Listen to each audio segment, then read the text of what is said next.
Yo creo que todas aquí somos conscientes de la importancia de la energía.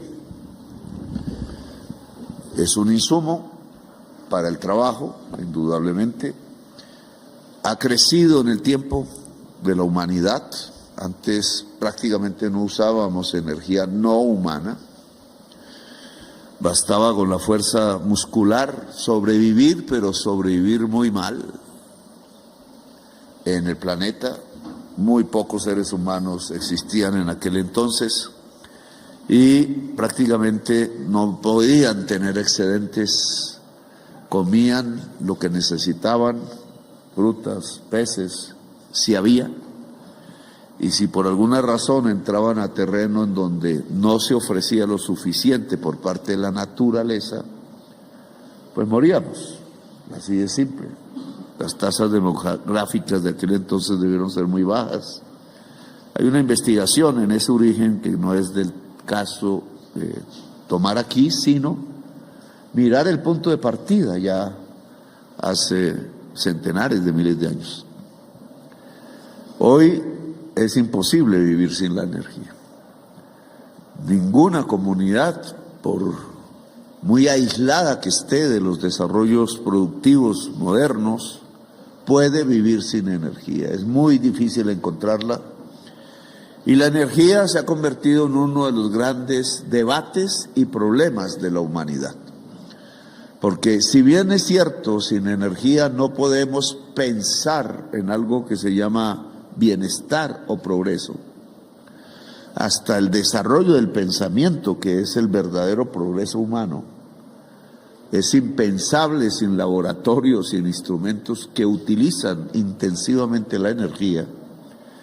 La producción, la comida, la simple subsistencia de una humanidad que llega a 7.000 millones de habitantes, pues es impensable si no tenemos energía no humana, además de la humana, hecha por los seres humanos, generada a partir de su propio pensamiento.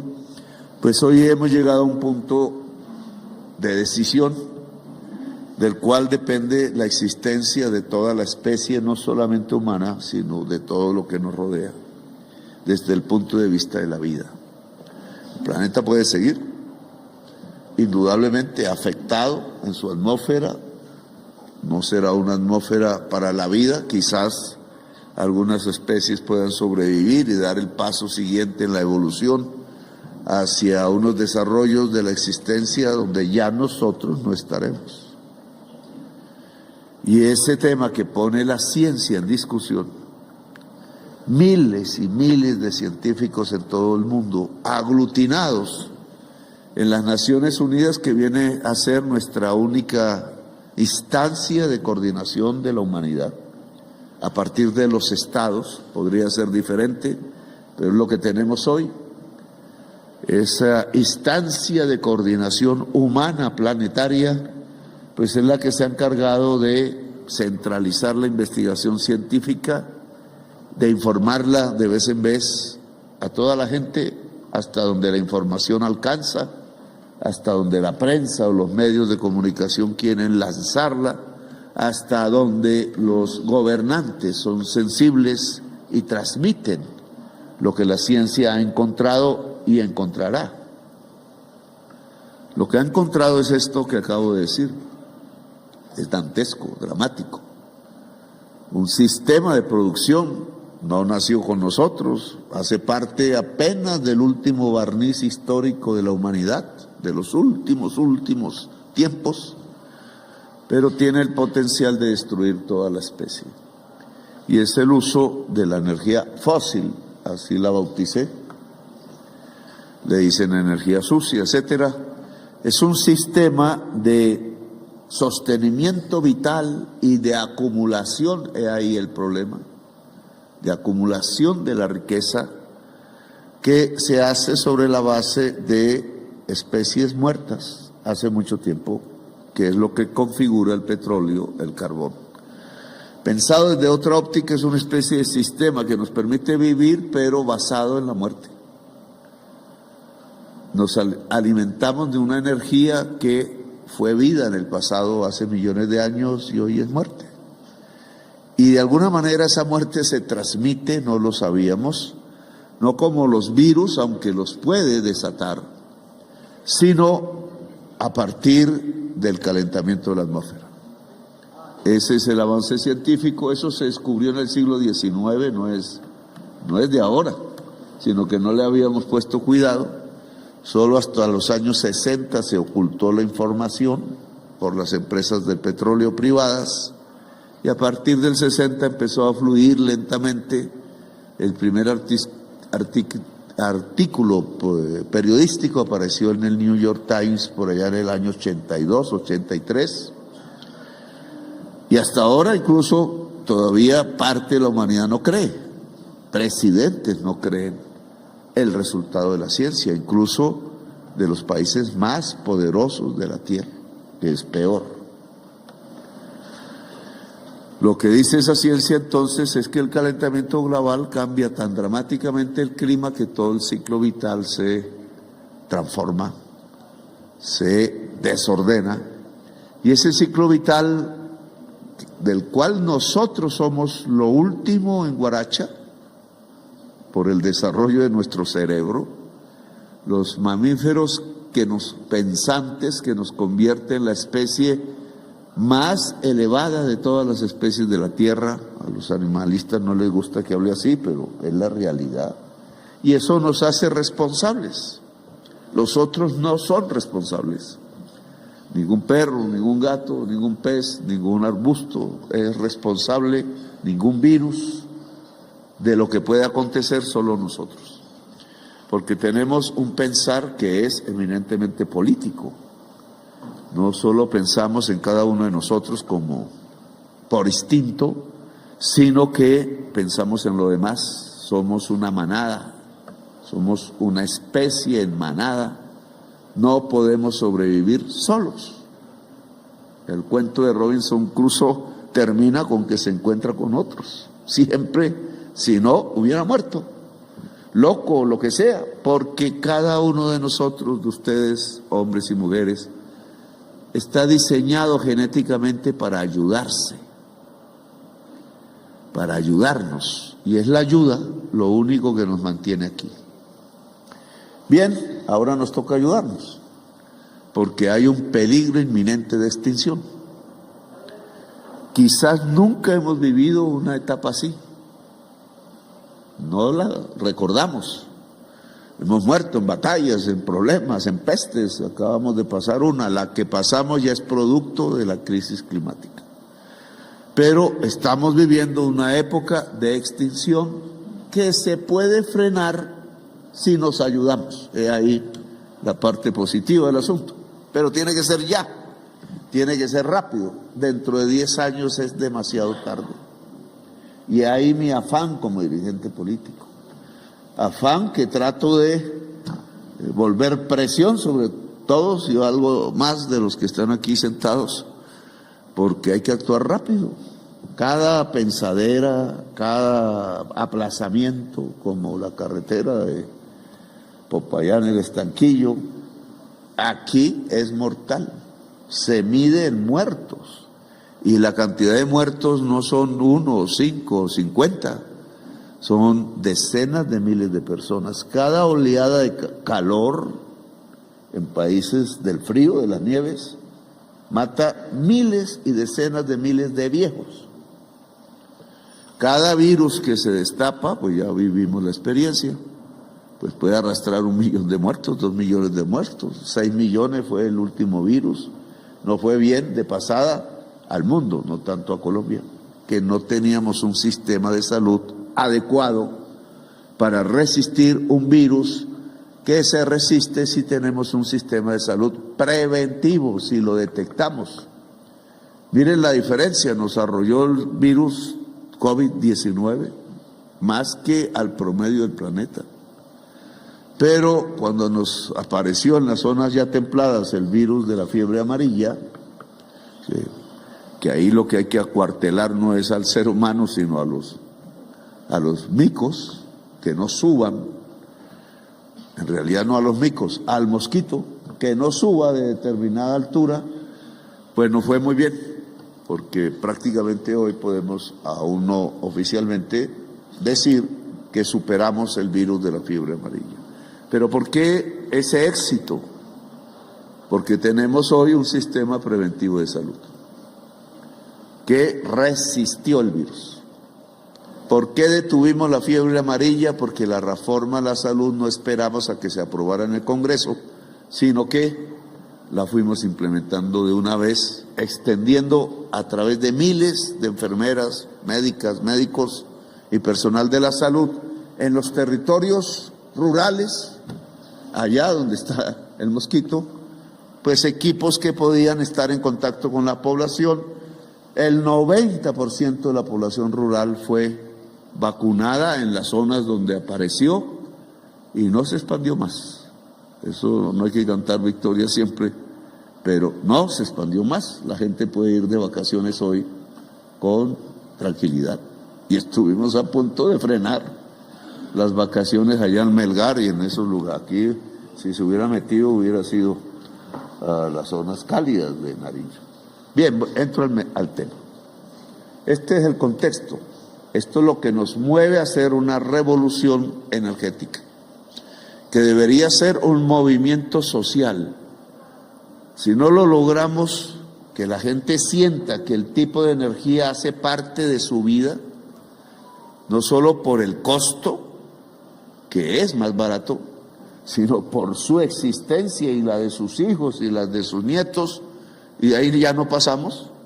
Si no hacemos las cosas, no pasa de la generación de los nietos. Y los nietos vivirán muy mal comparado como nosotros vivimos y nuestros hijos también.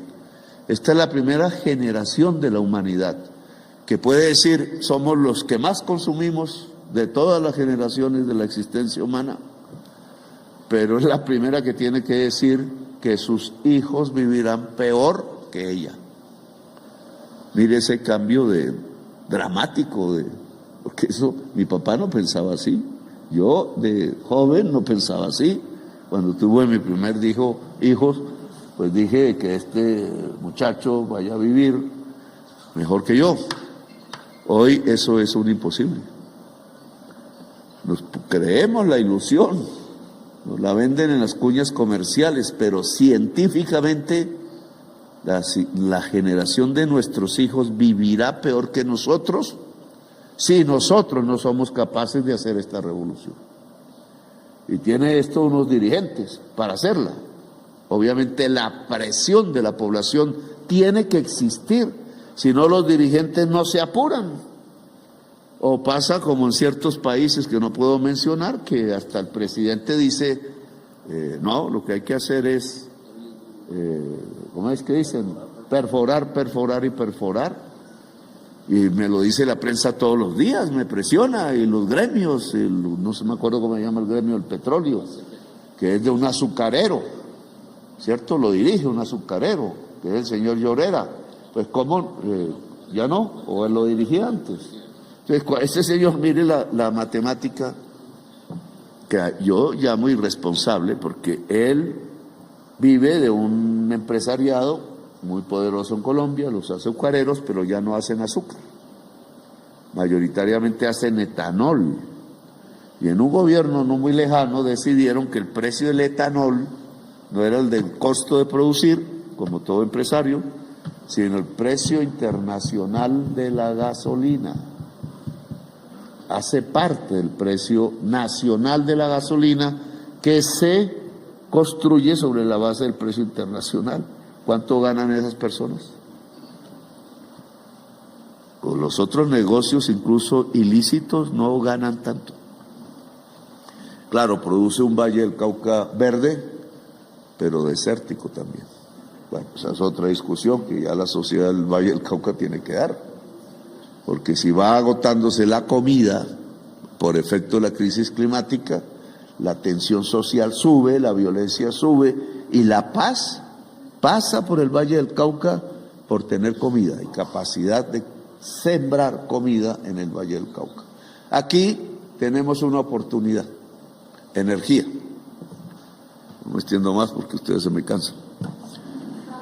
Tenemos varias. Una sociedad al final lo que tiene que ver es la potencialidad de su territorio para generar su propio bienestar y si puede exportarlo, pues exportarlo.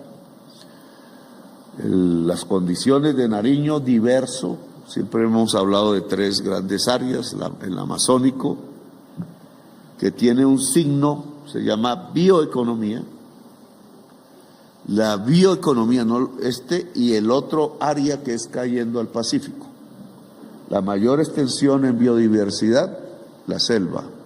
La mayor intensidad de biodiversidad, el Pacífico.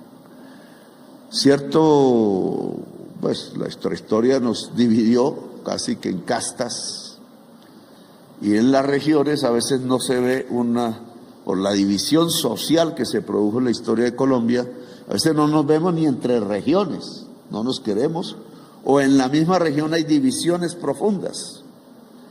Entonces, ¿a dónde fue el pueblo negro? Esclavo que era, lo esclavizaron, pues al Pacífico, escapando. Hoy es mayoritariamente la población del Pacífico, la oligarquía blanca santafereña, castellana, hijos de los criollos o de otros lugares, excluyó al pueblo negro. Pues resulta que esa selva tiene el primer lugar en el mundo en biodiversidad. Y resulta que la bioeconomía va a ser el 4º renglón más importante en el mundo de desarrollo económico. Entonces, ¿qué estamos haciendo los colombianos? Si somos la 2ª potencia mundial.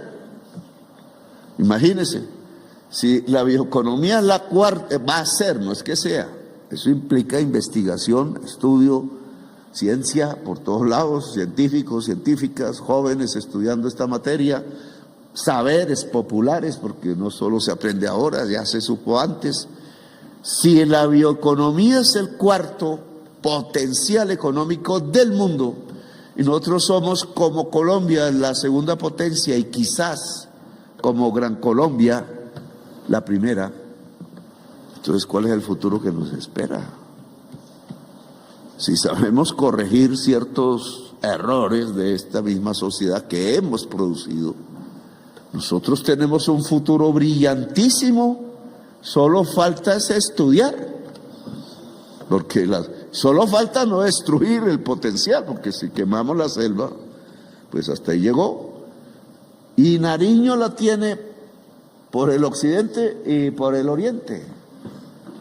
Entonces el potencial que tenemos es enorme. Ahora, ese potencial necesitará energía. O si no, ahí queda. Incluso para la ciencia necesita energía. Eso implica que aquí deberíamos estar ya desarrollando, no solo en Nariño, facultades, gobernador.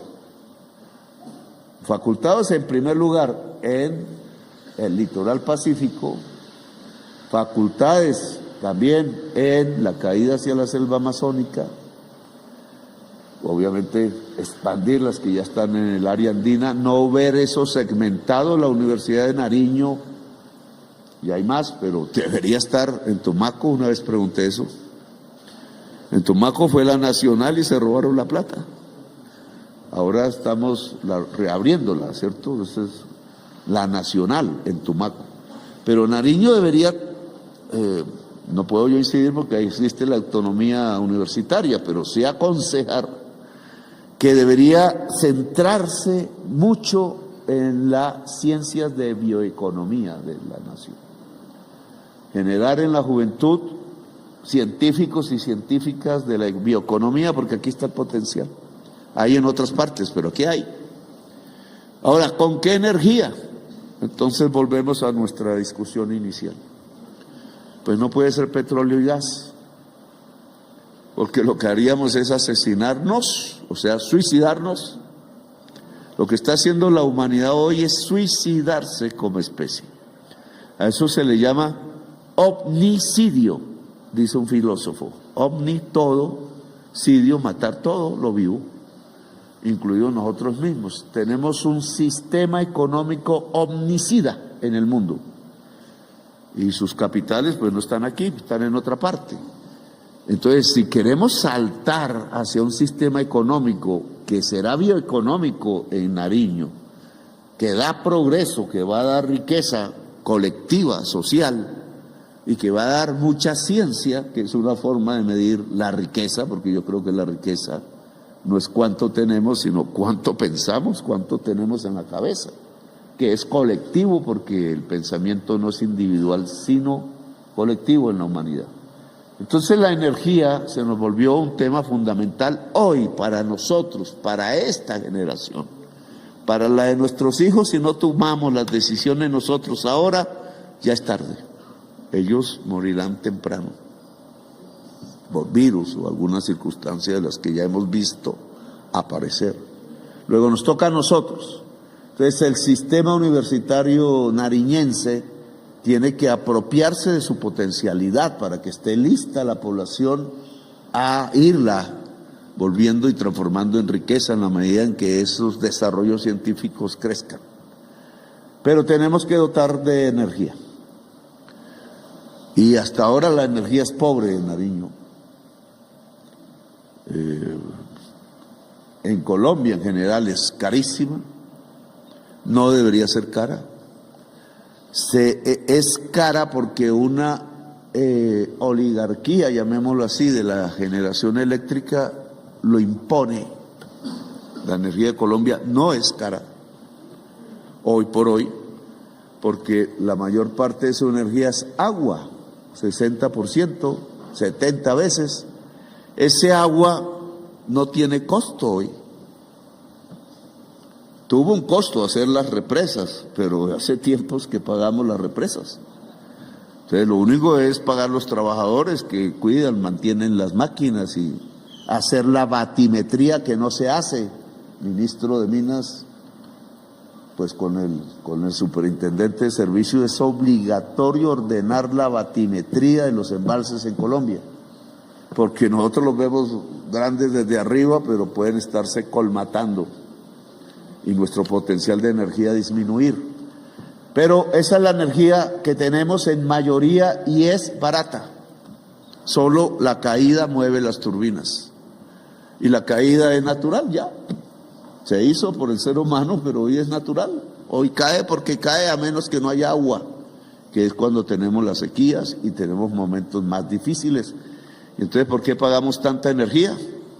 Tan alta la tarifa.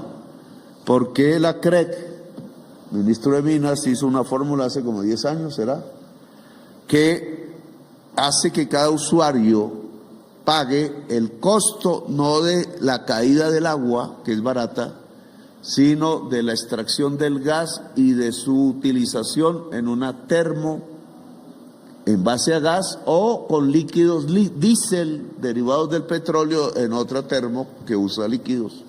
Es decir, por la energía fósil. Nosotros gastamos un dineral como ciudadanos y ciudadanas para unos propietarios que se llevan muchos eso afuera del país, simplemente porque ellos tienen termoeléctricas.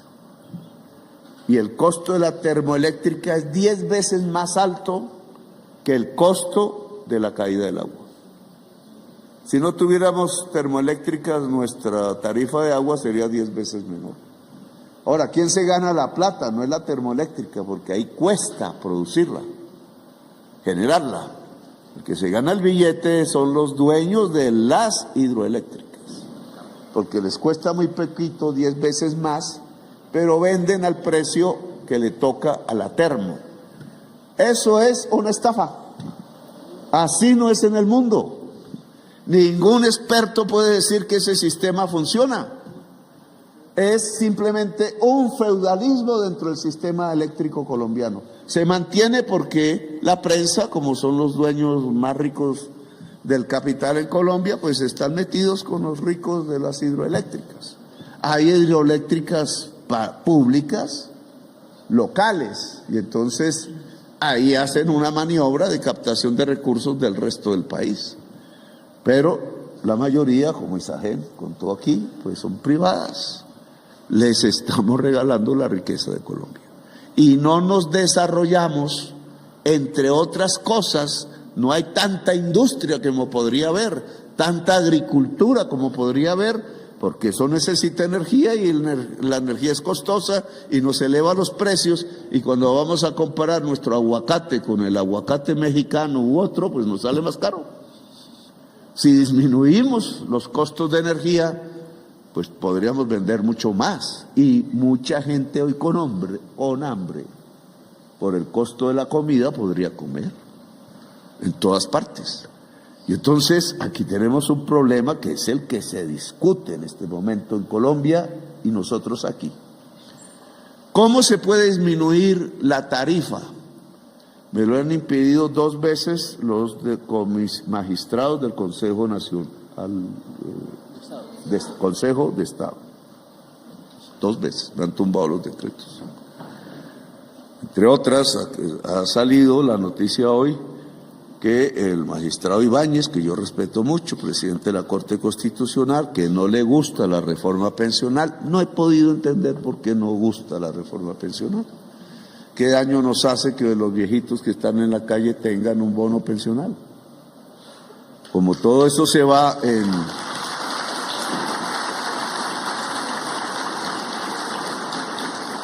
Lamentablemente, los fondos privados de pensiones, esto es parecido a la energía eléctrica, pero hago un paréntesis. Fondos privados, ¿dónde cotizan ustedes? En Porvenir, no sé qué, ¿cómo se llama el otro? Son 2.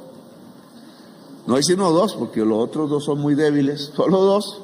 El dueño de un banco, que es el Bancolombia, que es el Grupo Empresarial Antioqueño, el dueño del colombiano, entonces me echan ahí, el diablo, mejor no leo el colombiano porque me toca entrar al psiquiátrico, ahí sí. O el otro grupo que es el dueño del tiempo, ¿cierto? Que es Aval, el señor Sarmiento, que ya pues él abandonó la dirección. Pero claro, Aval también es dueño a través de otras empresas del gas o de transmisión del gas. Y entonces el tiempo nunca habla bien de estos reuniones porque daña más el negocio. Porque el negocio del gas no es el futuro ni el presente de Colombia. Ni el presente. Y porque el ministro de Minas, si permite que la Agencia Nacional Minera entregue territorio para explorar gas, nos hace perder tiempo. Porque tenemos que explorar otras cosas. Pero vuelvo a las pensiones para que ustedes se informen. La mitad de los 2 fondos, la mitad del dinero ahorrado por los trabajadores no está en Colombia. Lo sacaron con un decreto de Santos. Está fuera del país. Es decir, la mitad del ahorro de nosotros todos, pues yo no estoy en ese fondo, menos mal, nunca quise meterme, pero ustedes, puede que la mayoría, al estar en ese fondo, ese dinero ha sido transferido a fondos de capital en Wall Street, en el exterior, en otros lugares. Alguien hará la investigación. Y entonces nosotros no tenemos el ahorro para invertir en Colombia. Porque ese sí es el ahorro. El ahorro viene del trabajo, eso no es lo poquito del salario, que es poquito no, porque la cotización es alta. Lo que se va ahí ahorrado se va en la mitad de Colombia. Entonces, claro, somos más pobres de lo que deberíamos ser. Colombia debería ser más rica si no sacaran su ahorro de Colombia. Ahora bien, estos mismos señores pues son dueños de la prensa, también son dueños de la parte de la energía. EPM ha enriquecido al Grupo Empresarial Antioqueño así, ya los debates se han dado. Y entonces no permiten cambiar una fórmula que es una estafa para el pueblo colombiano y es antieconómica, antitécnica e inmoral, que es la fórmula de la CREC. No songo sorongo, porque los estrellones que me di fueron fuertes, pero songo sorongo cambié la fórmula, ¿cierto? Y la puse moderna, la puse económica. Es que el costo de producción es el que determina el precio de la energía. Y entonces nos va a dar 2 precios, El precio de los que usan petróleo, gas, que es 10 veces más alto, y el precio de los que usan agua, sol, viento y ahora le vamos a agregar, ojalá rápido, geotermia, y puede entrar hidrógeno verde, eso es más caro, pero si es blanco, ¿cuál es la diferencia? Que ya está hecho por la naturaleza y hay que sacarlo. No tiene carbono, no es gas natural, no es sucio ni fósil, sino limpio. Y nosotros tenemos ya unos yacimientos. Todas esas energías son 10 veces más baratas. Yo no sé por qué en Chachagüí no hay paneles solares, que ya debería estar lleno de paneles solares, ministro.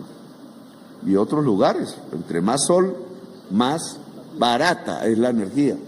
Entonces salen dos precios. Está aprobado por la CREC, es la fórmula actual, pero algún mal comisionado de la CREC logró poner una trampa que dice: y los actuales generadores tendrán hasta el 2027 para aplicar la fórmula.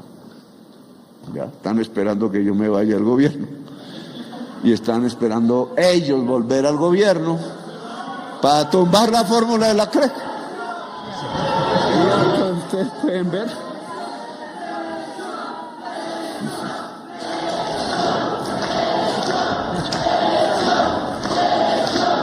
Hay que decirle al pueblo de Colombia todo, con su diversidad, incluso a los que votaron por Hernández, todos. Oiga, si van a votar por alguien que va a tumbar la fórmula de la CREC para volver otra vez a 10 veces más caro, porque llega el 2027 y ya no está la que yo dejé aprobada, pues nos fregamos como sociedad, porque la energía es básica para el desarrollo de la sociedad. Entonces, eso es reelegir un proyecto, ¿sabe? Entonces, el proyecto aquí es...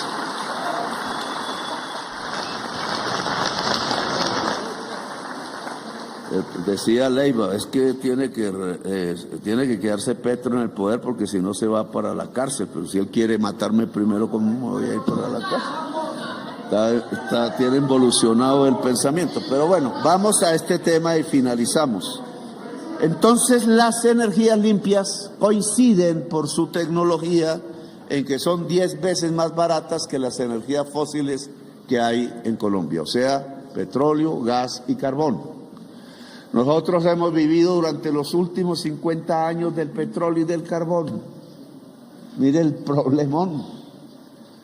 Cada vez caen las exportaciones de carbón como 15%, ahí Roa hace el análisis.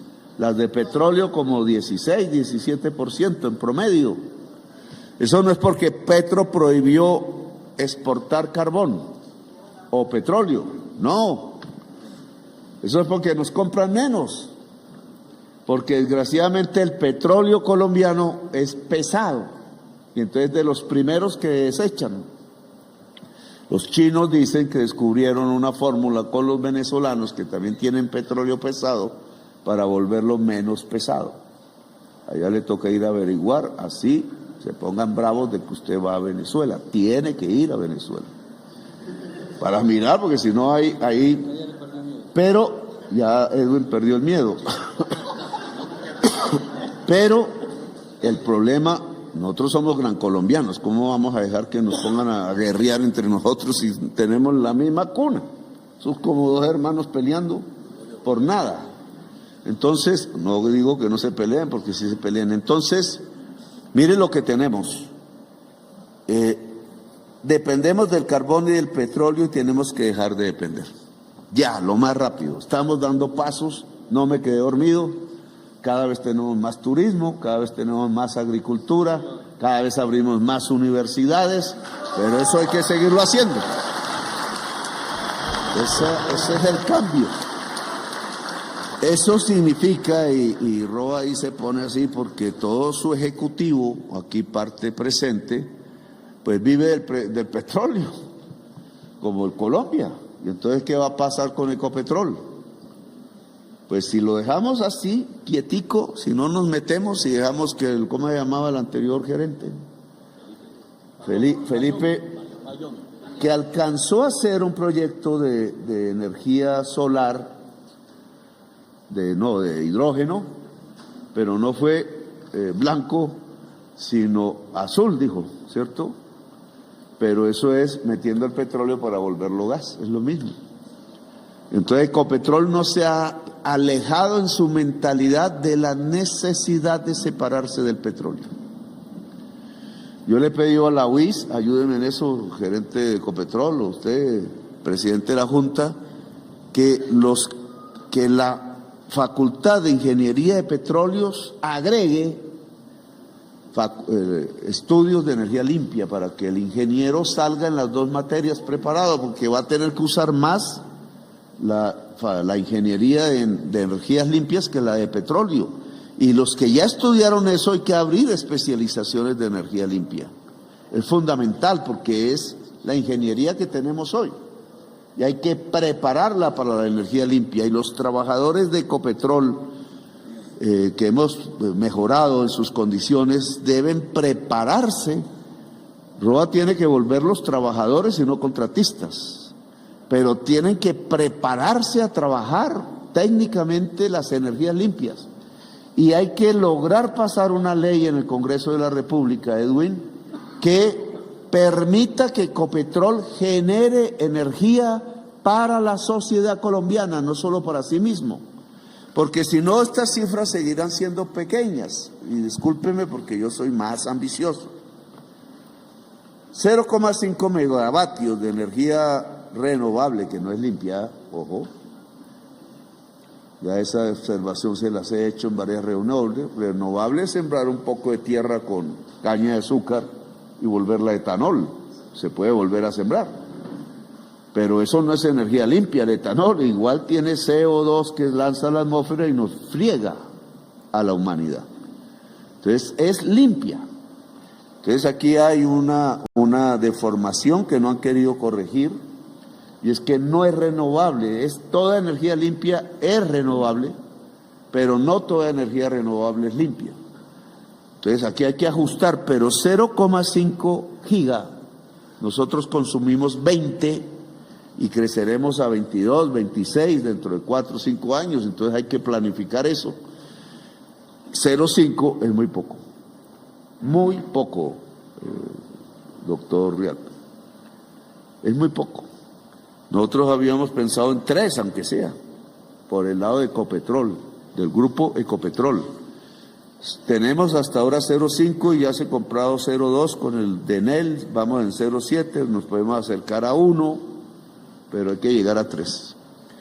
Y lo mismo con las comunidades energéticas. Aquí o más abajo se puede poner paneles solares y se puede ayudar a poner paneles solares y cambió la energía de la gente y cambió la tarifa. Todo industrial que ponga paneles solares como parte de su energía baja la tarifa energética. Y la geotermia entonces es una energía limpia. Y está donde están los volcanes, más o menos, no necesariamente, hay que explorar la zona. ¿Qué tan profundo es donde está el calor que permite la suficiente evaporización del agua para mover las turbinas? Ese es el tema técnico. ¿Qué tan profundo está? Pues es diferente en cada parte. Y entonces tenemos que encontrar lo menos profundo y seguro, porque si lo ponemos en la cráter de un volcán, a lo mejor se acabó el proyecto. Entonces, obviamente, la cordillera central, que tiene el mayor número de volcanes de Colombia, es una zona para explorar. Y eso significa, ministro Edwin, que hay que quitar barreras ambientales, porque también el extremismo ambiental lleva a que diga que no a un proyecto que no deja rastro, porque es el agua que cae allá a la profundidad se evapora, mueve la turbina, produce la energía, se saca la energía por cables y el mismo vapor al salir, teoría de los vasos comunicantes, vuelve a salir, ahí se puede hacer un dispositivo de condensación del agua y vuelve y sale agua líquida, no tiene ningún contaminante. Y entonces, ¿por qué no se le da licencias ambientales rápidamente a proyectos de geotermia? 1. Nariño indudablemente podría ser una potencia y tiene razón el que aquí dijo, si Antioquia produce el 67%, el pueblo antioqueño es inteligente en esa materia, pues domina económicamente el país y lo ha hecho políticamente. Que ya la discusión política es otra, pero lo ha hecho. Pero ¿por qué el Caribe no es potente si tiene el sol? Y esa es una energía limpia que están esperando los alcaldes y sobre todo los dirigentes costeños, en vez de estar pensando en tumbar al presidente, deberían estar ayudando a poner grandes solares por todas partes. Pero no. En Barranquilla se reunían parte de los conspiradores, pero ese no es el punto. Y si aquí en el sur, porque tenemos Nariño, tenemos Cauca, algo Valle del Cauca, acuérdense, por los lados ya de la zona cafetera, ¿cierto? Eso cruza, ya no sigue hacia el norte, porque hacia el norte ya no hay más volcanes, y hay otros hacia esa parte norte de la zona andina y algo en los llanos. Pues, ¿qué esperamos para repartir? No para hacer como se hace con el gas natural, sino para lograr una exploración de todo ese territorio para ver en dónde se ponen las generadoras, que pueden ser públicas o privadas, pero bajo la nueva fórmula.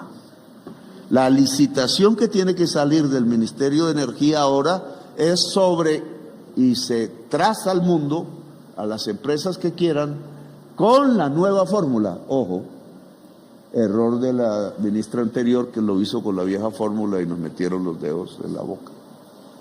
Con la nueva, entonces la energía que va a salir aquí va a ser relativamente barata dependiendo de los costos. Eso hay que hacerlo ya.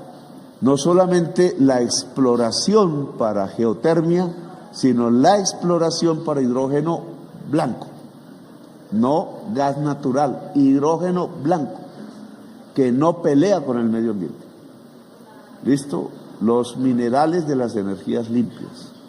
Eso tenemos que hacerlo ahora, porque se nos va el año y ya no podemos, y ya depende por quién vote el pueblo nariñense y el pueblo colombiano, pero es mejor pájaro en mano que cientos volando, porque yo sí sé de elecciones y yo sé cuántos cientos de pájaros no ha habido, pero volando, y hay que tenerlos en la mano, entonces es ahora.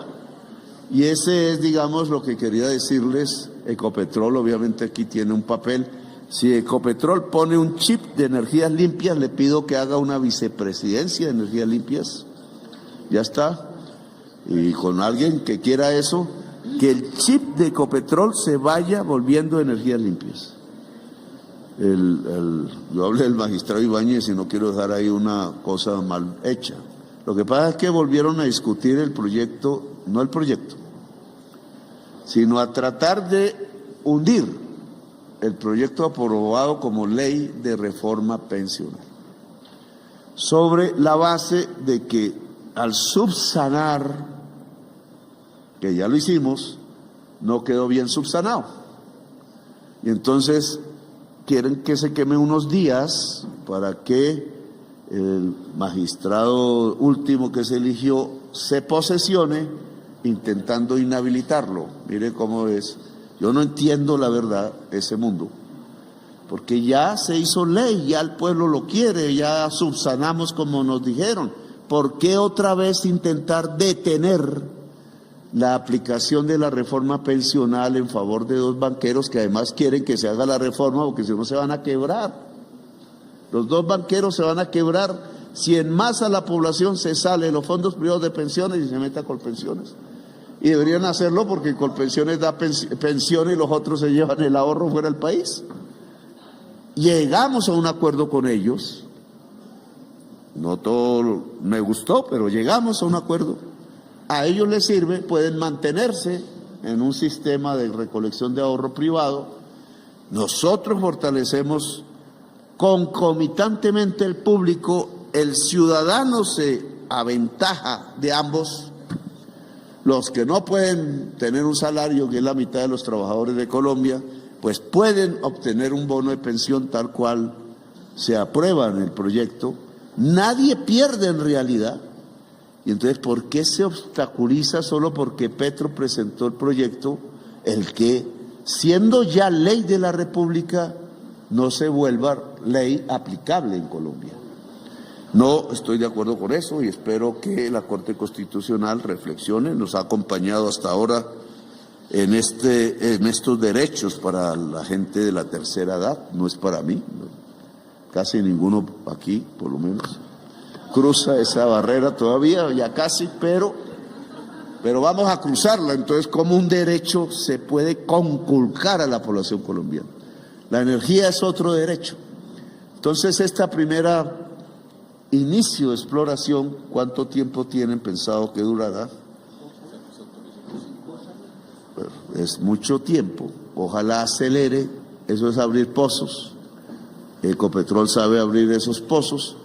Ojalá encuentre el calor lo más cerca posible de la corteza terrestre, porque eso garantizaría energía limpia, poder para Nariño, economía próspera para su sociedad, y si logramos todo esto en el mundo, nuestros hijos podrán vivir mejor que nosotros y nuestros nietos mejor que nosotros.